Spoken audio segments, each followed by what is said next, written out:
You know, a while back, I made a video titled Tony Hawk Pro Skater 5 Ruined the Series, and if we keeping it real, it did. It murdered that shit. Like, it was so bad, quote unquote, that bro disappeared for like, what, 5 years, 6 years. To the point where I thought that was going to be the last in the series. I was thinking, damn, you gonna go out like that? Me personally, I gave it another shot. And 5 to 6 years later, that's exactly what he did. Come 2021, Xbox One and PS4 got the Tony Hawk's Pro Skater 1 and 2 remake. Like, not remaster, remake. Like, they remade everything. Soundtrack, game designs, everything. And in my opinion, the same way I believe Pro Skater 5 killed the series back then is the way that I believe Pro Skater 1 and 2 remake revived the series. There's a handful of reasons why I think it did that, which I'm going to go over in the video, but I think the main reason was its gameplay. We're gonna start with that.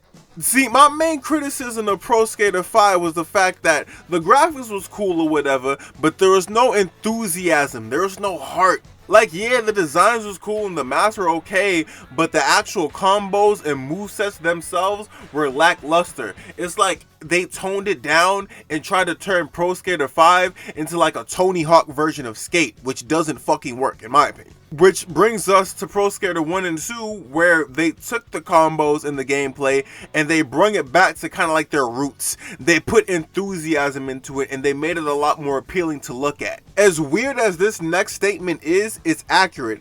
The more unrealistic the shit is, the better when it comes to Tony Hawk games. A lot of the shit that you can do in these games, even though some of these moves are real, you can't pull them off in real life, and you for damn sure can't do it the way these motherfuckers do it in the game. And that's where this game really shines.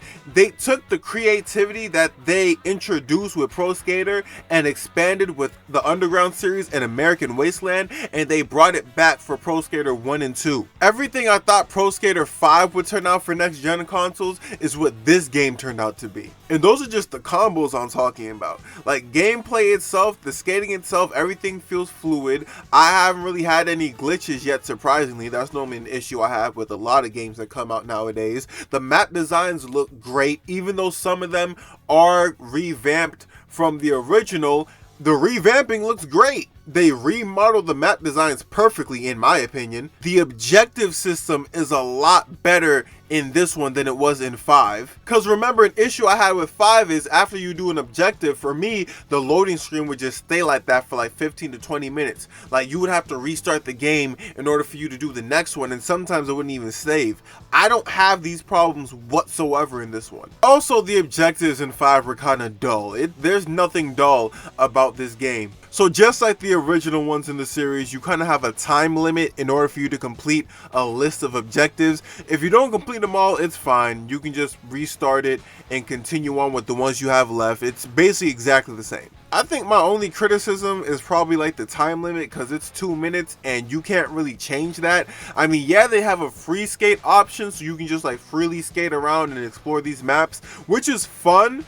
But I kind of wish they gave you the option to change the time limit. Like 2 minutes, it encourages you to move as fast as you can, but I also wish I had the option to make it like 5 minutes or 4 minutes or 3 minutes. Y'all get what the fuck I'm trying to say. Time limit aside, I think they handled it really nice. You know, they got the games divided appropriately so you can decide which one you want to play. They don't just throw you in there. You can choose between Pro Skater 1, Pro Skater 2, or if you're doing free skate, you can do both at the same time. You can choose between any map you want between the first 2 games. Now, as I said, gameplay is solid, but gameplay aside, another thing that this game does great is the customization. Customizations has always been a thing. You know, I don't remember where they introduced it, but I know I could do them in the Underground series, American Wasteland, Pro Skater, whatever. It's always been a thing. And they kind of sort of dumbed it down with 5, not saying that it was bad, but it wasn't as good. But with this one, I think they bumped up the standard. It's kind of like a store system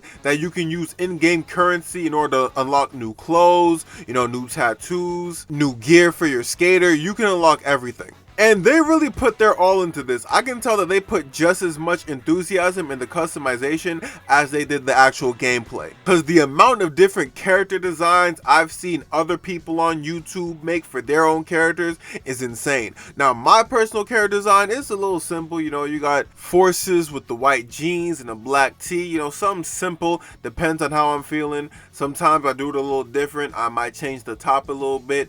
The tattoos are the same. My hair is damn near always the same no matter what character I pick, but I like the fact that the amount of costumes and attires I can make for my character really depends on how far my imagination goes, because the customization for the game really supplies that for you. Like, you feel like you can make dozens of designs for your character. And it's mad easy to unlock new shit. You know, they don't fucking do that pay-to-play bullshit that EA be doing. It's like in-game currency that's mad easy to get. All you gotta do is unlock a few challenges, which aren't really that hard, pull off a bunch of tricks, and boom, you got cash. Real simple. Customization's a 10 out of 10 in my opinion. Now, transitioning from that, we're gonna go into the multiplayer. Now, this is the first multiplayer for a Tony Hawk game I've ever really played.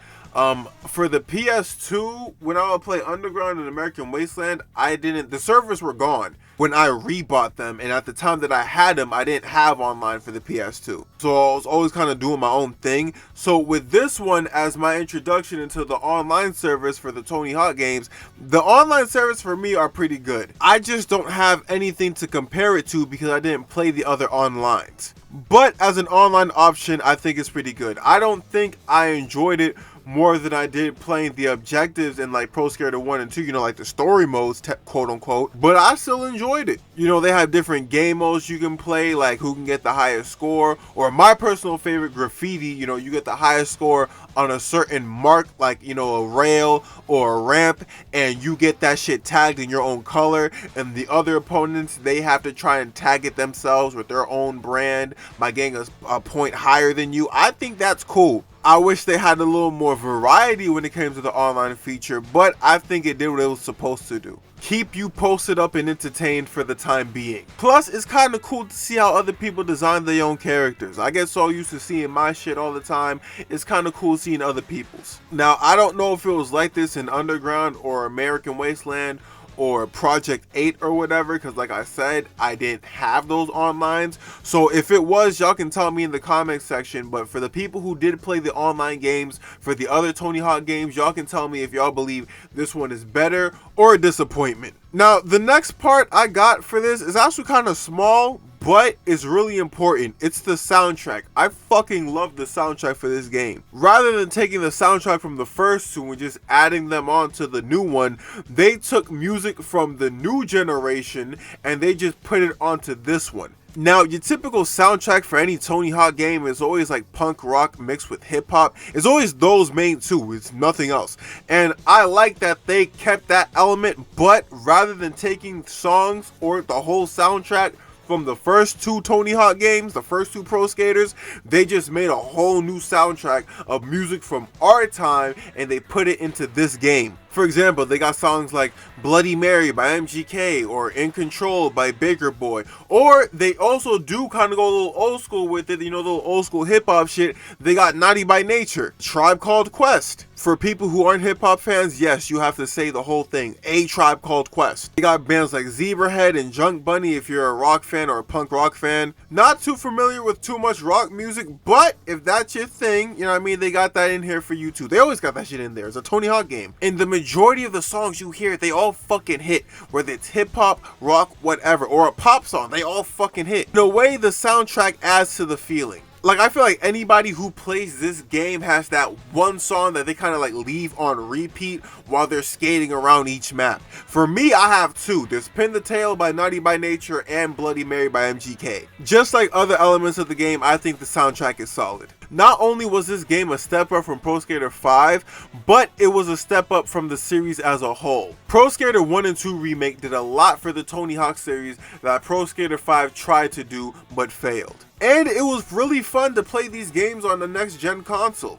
Like, the more I played this game, the more excited I got to see what more they can do with the next generation of gaming when it comes to Tony Hawk games. Whether it's the consoles we have now or the next generation of PlayStation and Xbox, I genuinely can't wait to see what they have next in store for the Tony Hawk series. And with that being said, that's all I got for y'all, man. I hope y'all enjoyed this episode of Reggie TV. I fucking love this shit. You know, replaying a lot of the old Tony Hawk games, playing this one again for the new console, I fucking loved it. I told y'all like 2 months ago that I'm gonna be working on an Undead Nightmare video. I still kind of am. I got a lot of the gameplay down, but right now I'm stuck between that and 50 Cent's Bulletproof. Chances are Undead Nightmare is coming out first, but I think I might have that out by next week if I don't fucking procrastinate. We'll see what happens, but for now, this is all I got for y'all. I hope y'all enjoyed that, and I'll see y'all on the next one. I'm out.